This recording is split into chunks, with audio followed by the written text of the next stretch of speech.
If you're thinking of building your business as a co-op, you'll need to go through the incorporation process.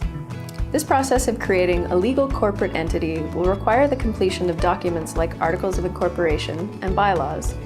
In some provinces, like British Columbia, these documents are called your Memorandum of Association and your Rules of Association. So, what goes into these documents and what information will you need to complete this step? First, let's look at your Articles of Incorporation. This will serve as the cooperative's charter or certificate that establishes its existence as a legal entity. The articles will not contain a lot of information, as the rules for how the cooperative operates will be captured in your bylaws. Your Articles of Incorporation can be broken down into 4 categories. First, you've got the basic information.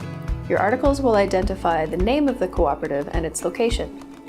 It's important to register your name with the government first and include a physical address with a street number, or you'll have to fix this later. Depending on your province, the name of your cooperative may need to include specific words like limited and co-op or cooperative. Second, your articles should outline the cooperative's initial capital structure. This includes identifying the type of shares, common or preferred, and the number of each share the cooperative will issue. This can always be amended later in the event the co-op needs to issue additional shares.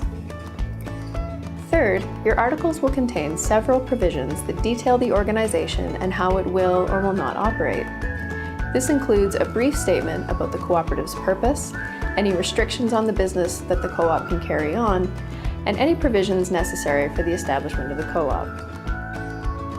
Finally, your articles should be accompanied by a signed list of incorporating members with their contact information and consent forms from the members that have agreed to serve as the co-op's first directors. Not all members need to serve as directors, but there is a minimum number that should be met. Once you've completed all the necessary provisions and gathered the required signatures, your Articles of Incorporation are ready for submission. Next, let's take a look at what goes into the bylaws of a cooperative. A cooperative's bylaws are the rules and regulations that govern various aspects of the co-op and how it carries on business.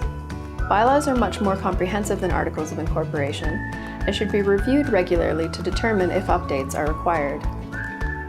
Bylaws are made up of many provisions that can be broken down into 5 categories. First, the basics, including your cooperative's name, its location, and its fiscal year. Next, you need provisions that govern your shares and shareholders. This includes setting conditions that people need to meet to become a shareholder, determining a process for leaving the co-op, and if the co-op will allow joint shares. There should also be provisions in your bylaws around how profit or surplus revenue is allocated, including how much is set aside in a reserve fund and how much can be distributed to the shareholders. A third set of provisions will deal with rules around meetings. This should include guidelines for board members and members' meetings. Specific provisions typically include rules for quorum, notice of meetings, and the processes for voting in elections and on resolutions. Bylaws should include an outline for the agenda of the annual meeting, following basic rules of order. Fourth, bylaws should clearly outline the rules, expectations, and purpose of the board of directors. This normally includes the conditions on becoming a director's powers and duties, and the duties of officers like president or treasurer. Finally, the bylaws should outline the processes necessary to make significant changes to the cooperative. This should include the process for changing, repealing, or replacing bylaws and dissolving the cooperative. As with most things in the co-op development process, creating these incorporating documents will be better if they're a product of shareholders collaborating, and if they're reflective of the values of those involved, and if they comply with relevant regulations.